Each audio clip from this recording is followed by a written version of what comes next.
Ladies and gentlemen, the Montreal Canadiens have made a whopper of a trade on draft day, acquiring big-time defenseman Noah Dobson from the New York Islanders. And you know what we have to do, ladies and gentlemen? We are going to be breaking down all of the trade details here, going through this landmark trade to see what Montreal Canadiens get back, as well as the New York Islanders, and to see which team ultimately won this deal. So make sure you guys watch till the end as we go through all the trade details here today, and hit that subscribe button review for all of the off-season content as we go through every big trade, every big move throughout this whole summer. Now, Noah Dobson was one of the biggest trade candidates this summer, but for very good reason. An RFA for the Islanders, and it seemed like they were pretty far apart in terms of contract negotiations. Reportedly, Dobson wanting up to $11 million for the Islanders, which, of course, now going to Montreal, we now know won't be the case. But it makes a lot of sense, I think, for the Islanders to be trading a player like Dobson. Even though he has his big highs, he also has his issues, which we'll get into in a little bit, but it just didn't really seem like he wanted to stay with the Islanders long term, and especially with them going in this more youthful direction, of course, with this landmark draft for them coming up with that first overall pick. I think in a lot of ways, going a lot younger makes sense for the long term. Now, Dobson himself isn't exactly an unk in the league, 25 years old, but at 6'4", 194 pounds, he commands some pretty big value. The last couple of years have kind of been a story of highs and lows. You see in 2024, 10 goals, 70 points in 79 games, a truly historic breakout season for his career. Then this last year had his fair share of struggles. Really on the Islanders, everybody did, but Dobson especially. In 71 games, he did still get 10 goals, but dropped from 60 assists down to 29 and only finished with 39 points. That also, with some, again, pretty baffling decision-making defensively, led to, I think, a lot of Islanders fans turning against him. Ultimately, I think the value is somewhere in the middle, and where the Montreal Canadiens ended up signing him, because they got a contract extension done here. I think that was a big reason why we hadn't seen the trade official yet, was that Montreal was working to get that contract extension done, and now they have. As you guys can see, once we got the trade official from Kevin Weeks, Chris Johnston came out and gave us an idea of what the contract extension would look like in Montreal, with Noah Dobson signing an 8-year contract at $9.5 million. Now, this was around the range that I was expecting Dobson to get signed at anyways. I don't think he was going to get the $11 million that he wanted from the Islanders, but I think this AAV makes a lot of sense, especially with that, again, 8-year contract, which is massive term, which of course brings the AAV a little bit higher. I will say this, as of right now, I would be comfortable giving Dobson around $8.5 million, maybe $9 million if I'm comfortable, but that's not counting the long-term extension. If I'm just giving him a 1-year contract, that's the type of AAV that I think is fair for both sides, but on an 8-year contract, when you're getting the best out of Noah Dobson, especially over the next few seasons, I think it's very worthwhile for most teams out there, especially for a team like Montreal that I think needed that extra, that second premier puck mover behind Elaine Hudson. It's pretty much the perfect fit for them.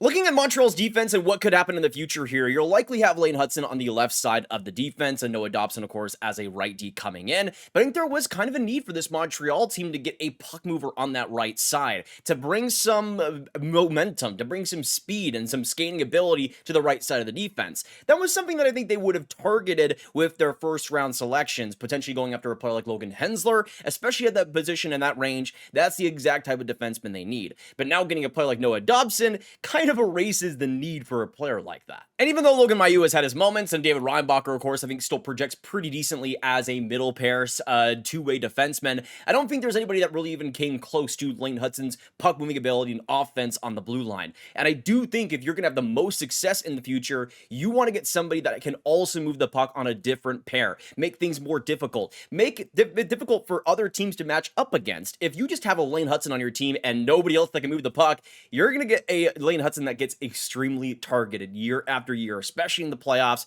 And I think Noah Dobson gives them a lot more balance on the offensive side, and ultimately I think that'll be good for them. Especially since I think they have the insulators to do pretty well with. I think a player like Kanan Guhle is an extremely good fit for a player like Dobson long term. And then potentially as a first pair, you could have a Lane Hudson on the left side, and then David Reinbacher as more of a minute-eating defenseman, taking up those top minutes against top teams. So to have that balance within the top four, I think was a priority for Montreal, still a bit of an issue going forward, and I think they completely solved that issue. Now, getting into the trade details here, it's pretty fascinating to see how this has changed over the last 24 hours, because supposedly when the Islanders started talking about Dobson to teams like the Blue Jackets and the Habs that seemed to be the frontrunners for his services, they wanted more of a player package going back. But it seems like the farther along this has gone, the more they wanted futures instead, which, according to Elliotte Friedman, is pretty much the basis of this deal. The return including Emil Heineman and both of Montreal's first round picks, 16 and 17 overall. And that is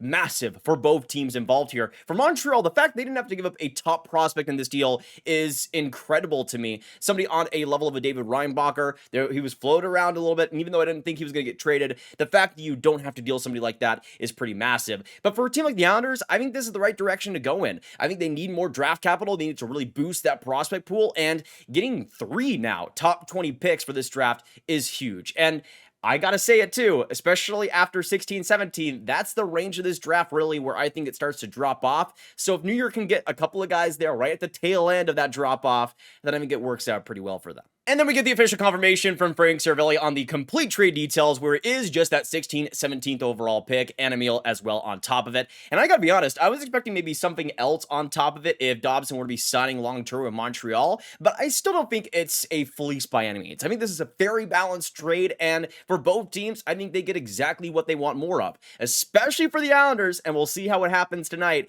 With that 16th and 17th overall pick, do not be surprised if maybe both of those picks are packaged or one of them is packaged to trade up, of course, inside the top 10. As Seravalli mentions, expect the Islanders to leverage those picks to move out to try to grab James Higgins, and that would not surprise any of us, but I think this gives them a lot more leverage to do so. There was, of course, I think the option for the Islanders to just trade up Dobson for straight up like the 7th overall pick, for example, but I do think for maybe teams like the Bruins, it might be easier to just trade those picks and have those options available rather than trying to trade a player when it comes to draft day. It just makes a little bit more logistical sense and will be easier to pull off. So to me, this makes the likelihood of the Islanders getting both Schaefer and James Higgins a lot more likely. Really, this whole trade comes down to, from the Islanders' perspective, what they do with those 2 first-round picks. I mean, obviously, but if they're able to move up and get a player like James Higgins, I don't think I would mind too much Noah Dobson for James Higgins 1-for-1. I'd actually like that quite a bit from the Islanders' perspective, honestly, especially as they now get a player like Matthew Schaefer on top of that.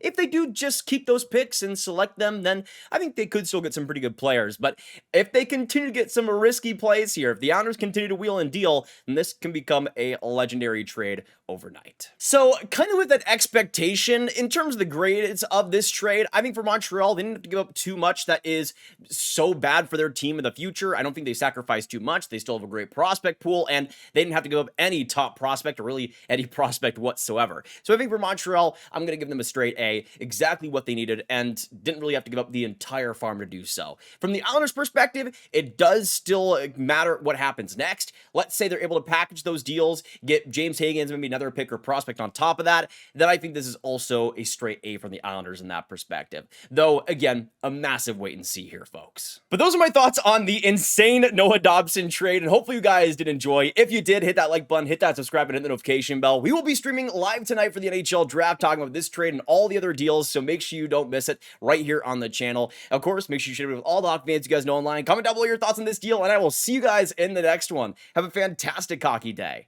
and goodbye.